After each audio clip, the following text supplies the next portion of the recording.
do I move it on? But it says next. That's easy. So hi, I'm Elaine Inglesby-Burke. I'm Chief Nurse at Northern Care Alliance, and for those of you that don't know the Northern Care Alliance, it's Salford Royal and Pennine acute hospitals brought together, and we've created what we're calling 4 care organisations.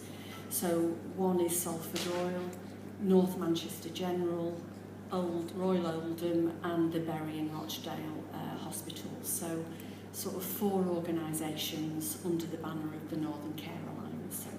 So just for context. And I'm going to talk today about NPJ paralysis and what it's meant for us in the Northern Care Alliance.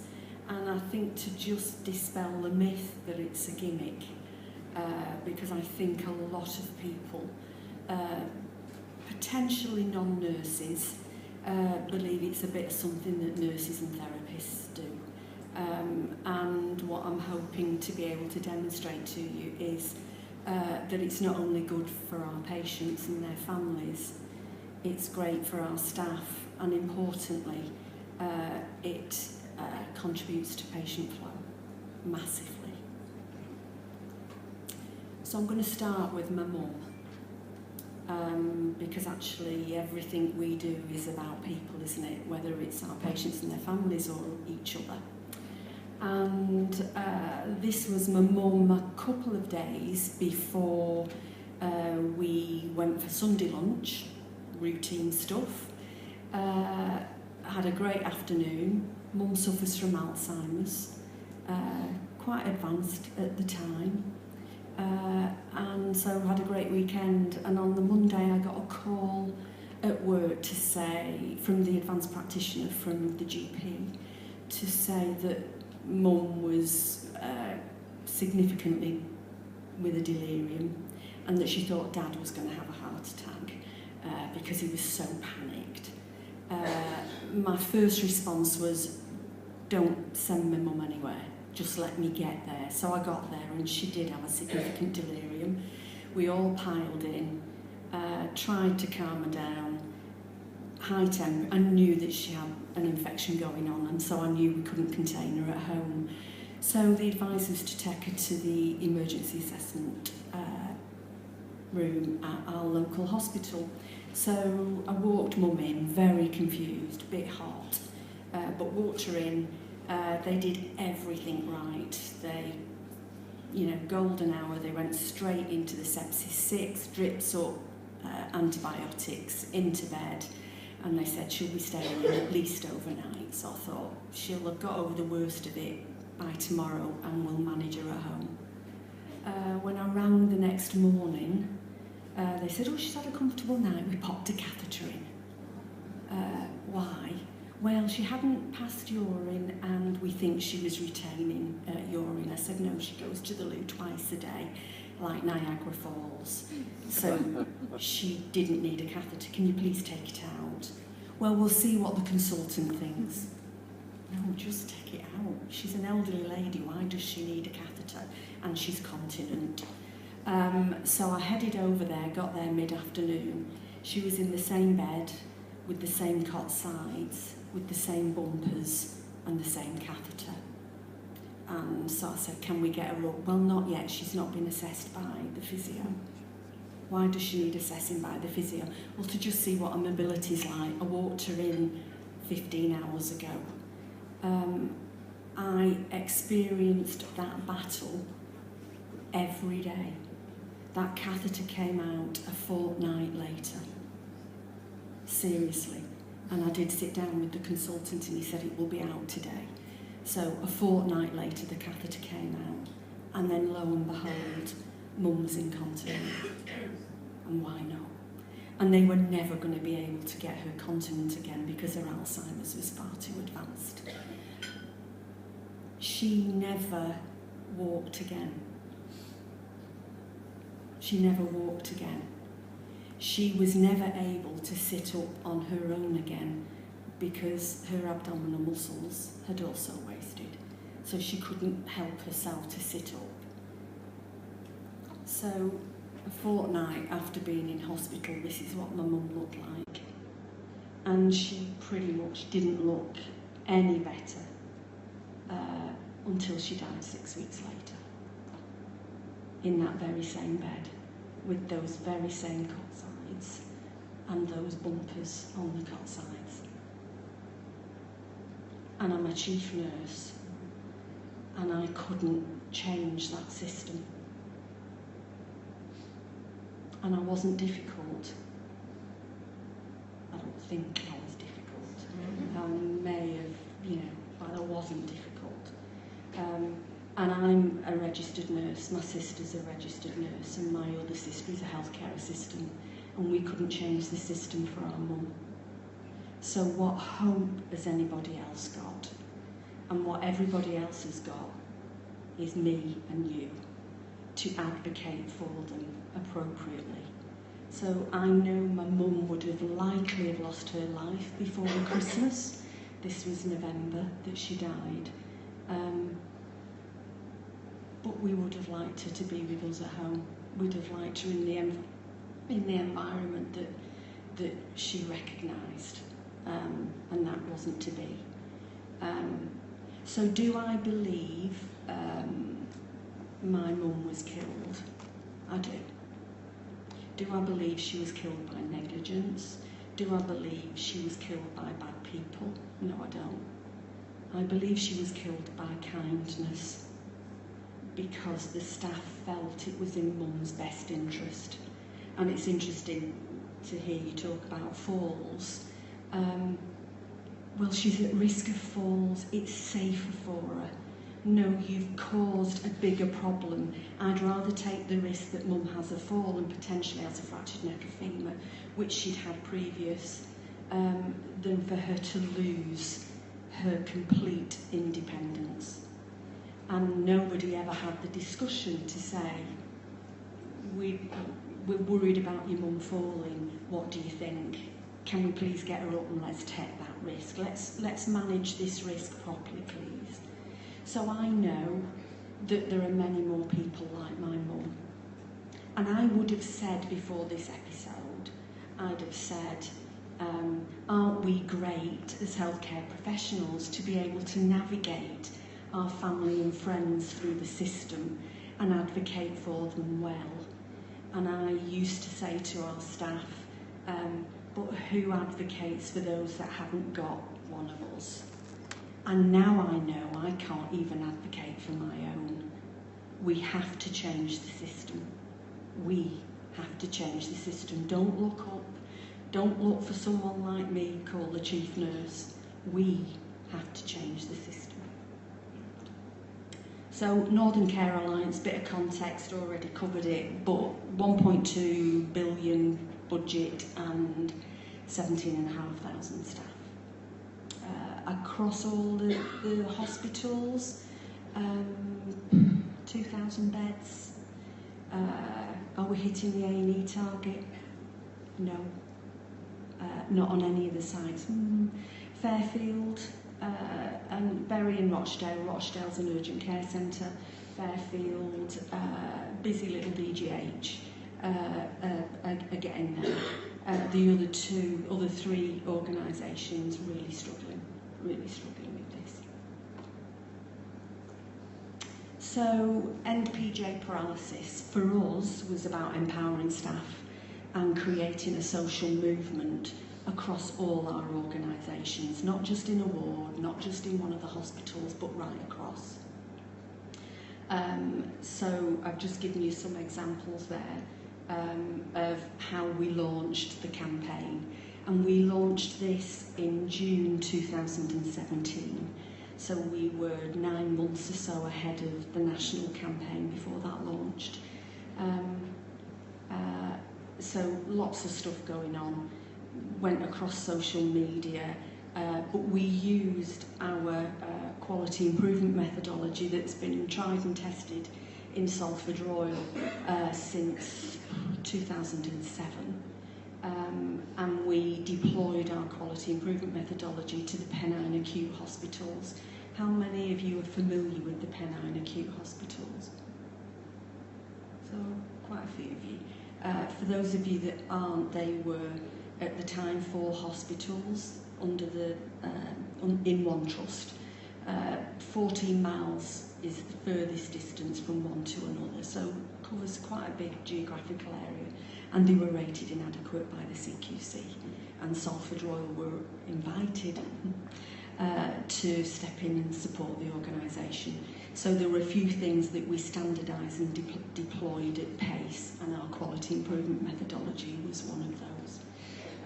So you'll see here, pursuing a high reliability culture, it's about reducing variation and trying to standardise practice right across those now 4 organisations. So number 1, we believe that leadership visibility is essential. Number 2, reluctance to simplify that is complex, and we try and understand that by the leadership visibility. So I would never determine what is right for our ward teams. I would make sure I worked alongside them, I understood the context and complexity with which they work and operate, and then I'd work with them on how to come up with a solution to some of the issues they face. I wouldn't dream of taking a decision as a chief nurse for something that might need to change at the front line, because that's not my bag. I need to get alongside those people whose bag it is and understand the context. So reluctance to simplify and measure. If it moves, measure it. Understand your data. Be deferential to expertise. So be deferential to the staff who know what the problems are and what the potential solutions are. Use accountability and reward people when they do a great job, and address poor behaviours and hold to account when they don't. Deeply engage with your staff and share learning, and teamwork trumps everything. So they're the 6 principles that we operate by. And then here's our quality improvement methodology. How many are familiar with the Breakthrough Series methodology? Some of you, I know NHSI deploy it, but very, very briefly, we select a topic. We selected NPJ paralysis. We've done this for many, many years. We bring an expert faculty together that was made up of multi-professionals. You then determine a framework. You do not determine the solutions to the problem that you're trying to address. You then bring together staff from right across the organisations. You bring individuals and teams together. You present them with the problem. You present them with the data as best you've got it. And then they work together on what potential solutions might be. And so that first learning set is learning about improvement methodology, and it's also learning about what the potential solutions are. Those staff then go away to their wards and departments, and they test different solutions, and they measure those different solutions, and then they come back to a second learning session and they share the good, the bad and the indifferent. We have a saying that says, failure is your friend. Because if you tried something and it didn't work, you must share it, because it prevents somebody else making the same mistakes. So you celebrate what went wrong and you try and make it better. And we also say, don't seek our permission. Get on, test it, try it. If it don't work, great. You won't be doing it on another 10 patients. If it does work, tell everybody about it so that we can scale up and spread quickly. So we end up with 3 learning sessions, and we come back and formulate a change package, usually 6 changes in a change package, and then we test that change package again. And if we find that the data demonstrates that it's having an advantage, a benefit, we then scale up and spread that change package across our organisations, and that's exactly what we did with NPJ paralysis. So what we're trying to accomplish, we were trying to accomplish 95% of all areas to be engaged in our social movement by the December. We launched in the June. We had ongoing data collection, looking at the number of patients who were up and dressed on the ward and how many out of bed at meal times. And we looked at the six changes detailed. And we do PDSAs on all those changes. So our experience was we launched across all our sites in the July, highlighted the background to the campaign. We opened it to everybody, so it wasn't just nurses, it wasn't any level of nurse, it was multi-professional. Really pleased because we did get some docs engaged, which was fantastic. We had champions identified for every ward, QI teams visited and supported, exec worked alongside staff who were trying to engage on end-PJ paralysis to understand it in more detail, and we had active tests of change going on. These were the types of tests of change, and just one up there asking patients what matters most. In Salford Royal at the back of the beds, we've had a campaign for, feels like forever, I think 2010, 11, of when you come into hospital we say what matters most to you while you're here, and we write it on the board at the back of the bed so that everybody knows I'd like a brew before you do anything to me. If you're going to wake me up at 6 o'clock, make sure it's with a brew. I want to watch the Man United game, can you make that happen? Those sorts of things. Often we see to go home, and forgive me for the language, I say no shit Sherlock. And so if I see to go home at the back of the bed, I instantly know that staff haven't had the right conversation. Because the conversation is, what matters most to you while you're with us? How do we make this experience right for you? And so if they say to go home, you didn't have the right conversation. But these are the sorts of things. So, you know, some great stuff, Saturday night, movie night, but actually that gets them up, moving and dressed one night in the week. The ones that we were really interested in was the hydration self-service stations, which have been fantastic. That they are set up and patients can go help themselves, families can go help themselves and share a drink when they're visiting. So some great tests. We involved the public, we ran focus groups, we shared the background to the project, we discussed activities, the importance of engagement, and we used their comments and suggestions to move the campaign along and make it as successful as we could. You said, we did. So by September, the sharing events had really started. People had already started their tests of change. They shared the ideas that worked well, which hadn't worked well, and we started to develop key areas that could be reliably launched across the organisation. And we had patient representatives at every collaborative event. So just some data, because data's dead important. So this is HA, one of the wards at Salford Royal, and you can see there the percentage of patients that were observed at lunchtime out of bed and dressed. And you can see 40%, they were hovering around 35% of patients were all dressed and having lunch before the campaign started. And you can see we're pretty much now at 95% reliability on patients being all dressed. It's just become the way we do things around here. And in the North East sector, in our Pennine care organisations, significant. So we have been doing work on pressure ulcers out there, but you look at, we annotate our SPC charts, and you can see a significant reduction in pressure ulcers from the launch of the campaign, from getting people up, out of bed and dressed. A significant reduction in pressure ulcers. And then our overall ward length of stay. So this was dead interesting to me because we didn't start this campaign on the basis of productivity or flow. We did it because it's good for people.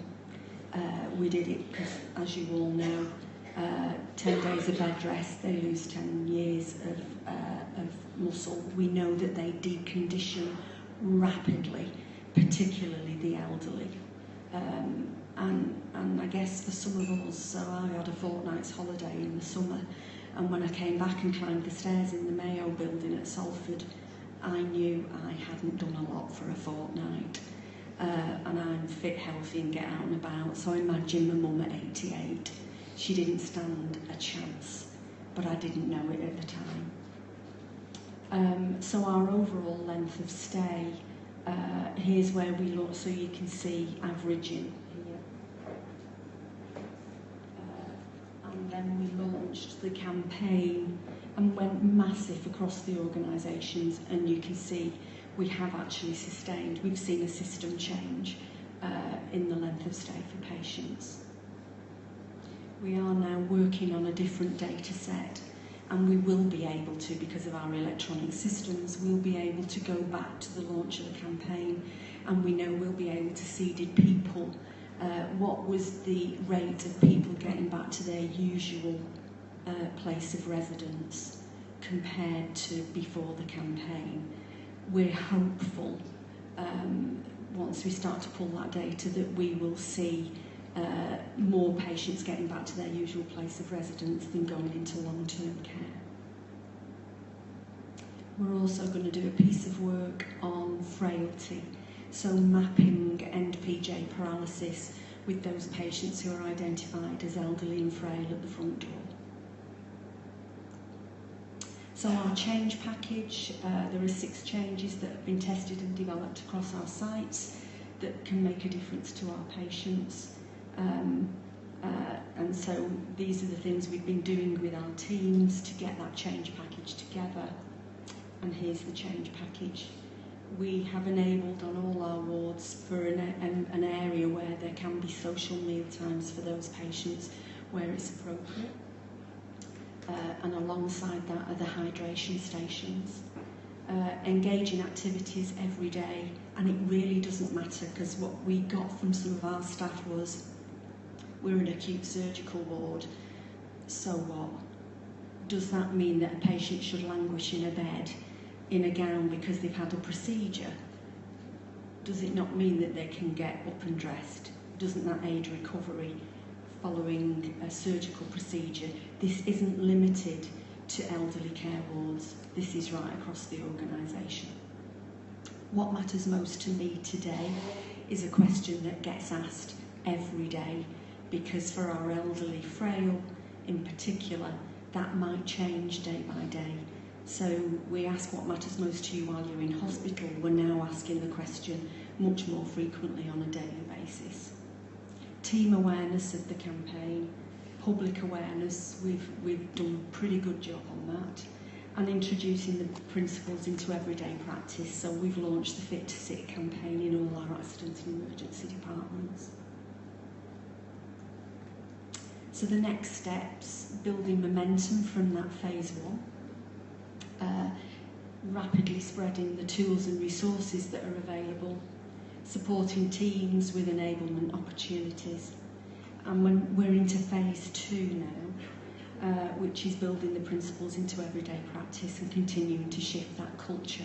So actually it's a culture that says you'll be up and dressed if you're in any of our hospitals. You will only be in a gown or pyjamas if A, it's night time and you're in bed, or you've had a procedure and it's immediately post-op. Looking at overcoming the barriers to end-PJ paralysis, and a significant one for us is, particularly for elderly frail, is having a regular access to clean clothes, particularly if they don't have any relatives at home. And how do we use the established structures that we've got? It's not about changing structures and systems, it's about embedding into routine practice. So shifting the culture, this is just one of the posters that we use across our organisation. This is in our emergency assessment unit. I don't know if you can see that, but it talks about, they're all over the unit, it talks about what ageing can cause. It's a campaign that says stand up for independence. This is really important to people from the moment they arrive in our organisation. Maintaining independence is essential. And then it takes you through what happens if you use a commode instead of taking them to the toilet. What happens to cognition if you don't keep them engaged in activities. just interestingly, one of the tests of change that took place in one of our emergency assessment units that's now rolled is they removed the commodes. They stored them away so that it wasn't easy to bring a commode to the side of the bed. Because quite frankly, I won't ask for a show of hands, but I'll share. I would not open my bowels behind a curtain in a bay of 6 or 8 people. Would any of you do that? And yet, we do that every day to our people. We genuinely do that. We take a commode to the side of the bed and we walk away and say, pretty much get on with it. While everybody else, instead of get rid of your commodes and mobilise them to the loo. And if you're a registered nurse in the loo, somebody please remind me why a physiotherapist needs to come and do a mobility assessment on somebody who walked in yesterday. Because I hear it every day. We're just waiting for mobility assessment. Really? How many days do we wait for that? Because physios have got more important things to do. If it's someone who genuinely needs it, great, but not as a routine. We really, really do need to ask questions of ourselves. And so embedding into everyday practice, got a number of activities that we all know about. We all know that breakfast comes, lunchtime comes, evening meal comes, but is getting up, getting dressed and moving actually one of the activities of daily living, one of the things that we build into our ward routines? And I would suggest not, because I think we just go into get them up, if they're comfortable. So I know my mum was, she'd go, oh, comfortable here, and so they go, oh, hey, she looks so comfy. You're killing her. Every day you leave her in that bed, you are shortening her or his life. So the 70-day challenge update, just a bit of rhetoric, maybe, propaganda for the Northern Care Alliance. We actually contributed a significant amount to the number of patients in the country who were up, dressed and mobile. We went for it big time. And I'm really delighted. So we've updated. This isn't during the campaign. This is ongoing now. We collect this data every single day to keep our wards and departments engaged and to let them know that they're still doing a fantastic job. Just got a bit further to go. And then I guess finally from me, 4 pictures up there. That's my mum at the end. And the other 3 are really close people to me too. So I'd ask you to just look at those photographs and say, which one survived? Which one would you choose to survive? Because they all of them, elderly, frail, my best friend's mum, my ex-mother-in-law, my mum, and my best friend's dad. And they all had an experience in hospital. They all went through an accident and emergency department, an emergency assessment unit, and into a bed, barring my ex-mother-in-law, because she went in for diverticular surgery. And so she went in as an elective onto an elective surgical ward. Only one survived. So Eleanor died in a local hospital in the northwest, and she didn't. She was discharged to a care home and died within 3 days of getting there. And she was independent at home before she went in. She never got out of bed because it was safer to keep her in bed with the cot sides up, because she's at risk of falling. That makes me really anxious.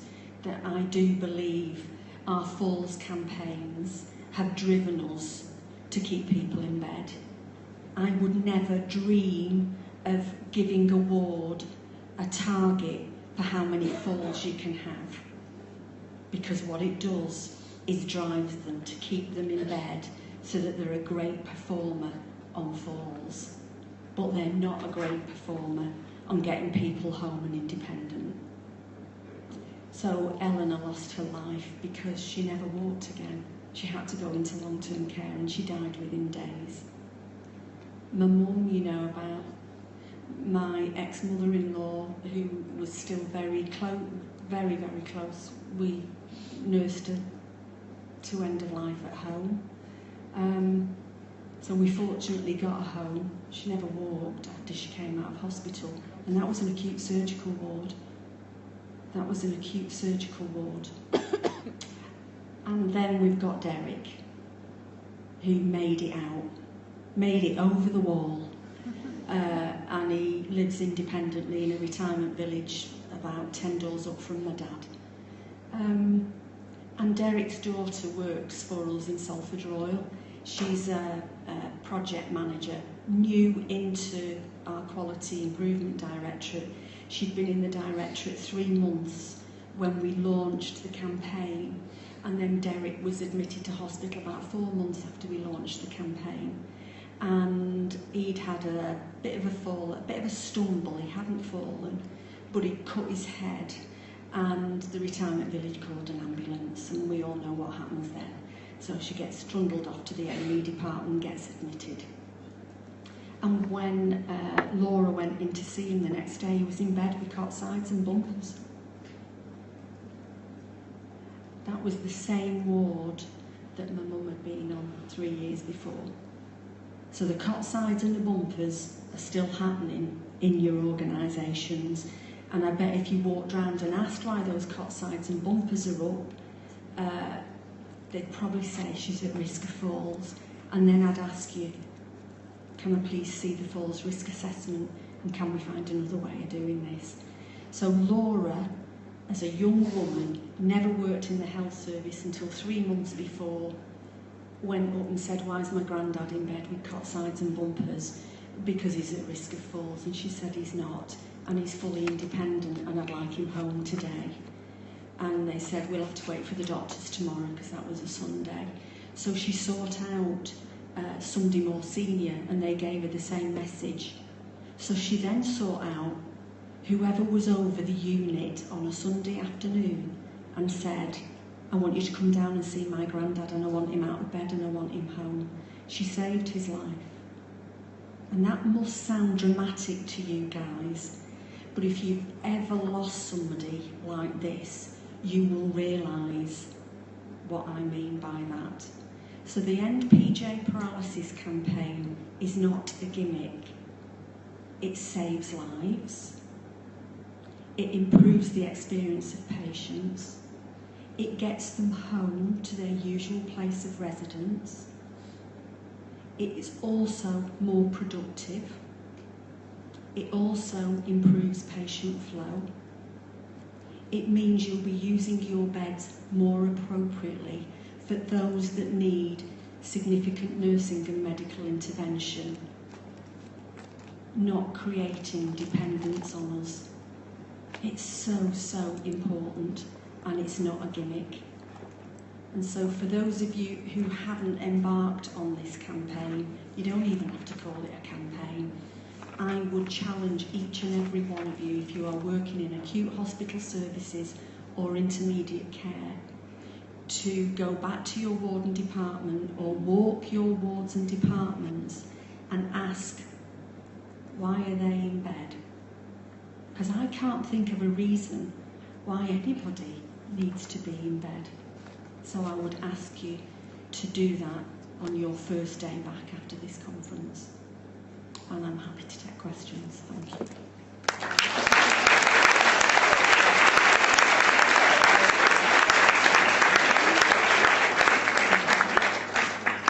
Thanks so much, Elaine. The work that Northern Carolines and many other trusts represented in the room have done on PJ paralysis has been truly inspirational. Glycerin will be up and working in time for the next presentation. There's been a few comments late. It's not on at the moment. But we do have a couple of minutes for questions. And we do have some laborious assistants with roving mics. So if anybody's got any questions, if you want to raise your hands, that would be great. We've got a question over here. Right, in the middle of the room there. just tell us your name and where you're from and address the question, please.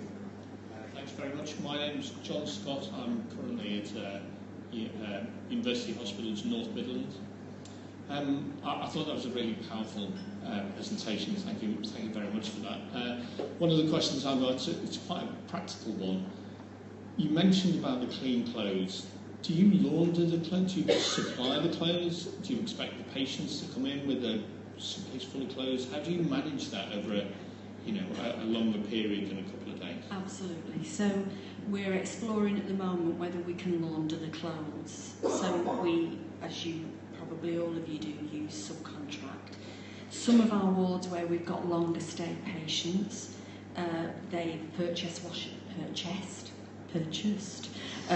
machines and dryers. So we've done that in quite a few wards, not all, but quite a few wards. And we've bought the red bags, where you put the clothes in. You put the clothes in the bag and you put the clothes in the bag in the washing machine. And so we've purchased those so that they go into the washing machine. We've also purchased them for families so that they can wash them frequently, so they don't have to handle soiled clothes if they're soiled. And we found that for some families that's enabled them, so they sort of probably don't even wash them. They think, I'm not taking any more in because they'll be soiled as well. So they get them sealed, and all we say is shove them in your washer. You don't need to take them out of there. So that's helped, but we are exploring whether we can launder them separately. So we've not found a complete solution to that at the moment. And we have now got clothes banks where if somebody hasn't got family to bring them in, we can actually offer them some clothes. And we're testing, it's test to change. There's a company that they're like jogging suits. Not sure my mum would have worn one, but they're a bit like jogging suits with Velcro. So they look like a jogging suit, but blokes, you can Velcro them on, and they can be Velcroed at the. So you can actually, they can be easily on and off for patients who've struggled to get themselves dressed. So we're still working through that solution.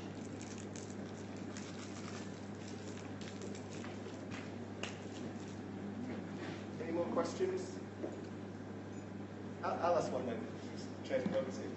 You talked about about failure being our friend, which is an absolutely fantastic little phrase. How do we generate a culture that enables staff to really live that and not to feel blamed or not to feel scared when something goes wrong, to use it as a learning experience? Okay, so I think our quality improvement methodology helps with that. So the tests of change that we ask our teams to do goes back to me saying we have to be deferential to the front line. So they run the tests of change with solutions that they come up with, not what Elaine Inglesby thought was a great idea. And so I think the tests of change have helped us change the culture, because what we say is we need to hear about the tests of change that didn't work.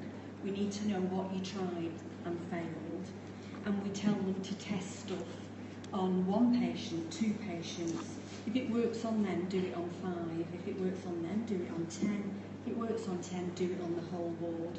And then measure that. And so when they come back to the collaborative, they take us through every stage of what they tested. And at the point that it failed, they call out why they think it failed and whether they tried to find a solution or they just knew it wasn't right.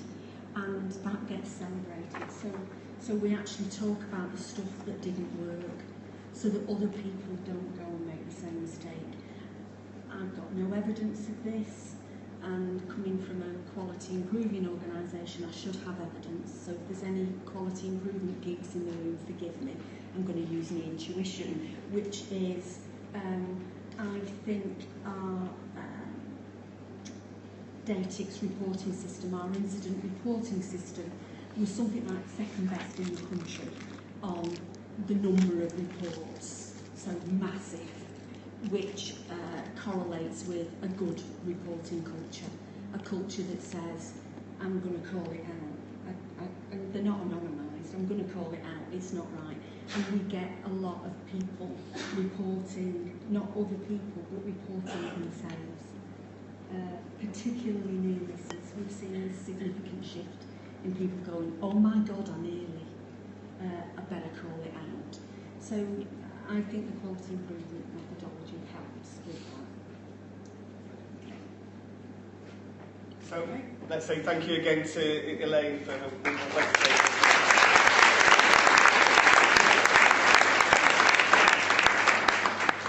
So our final presentation of these plenary sessions is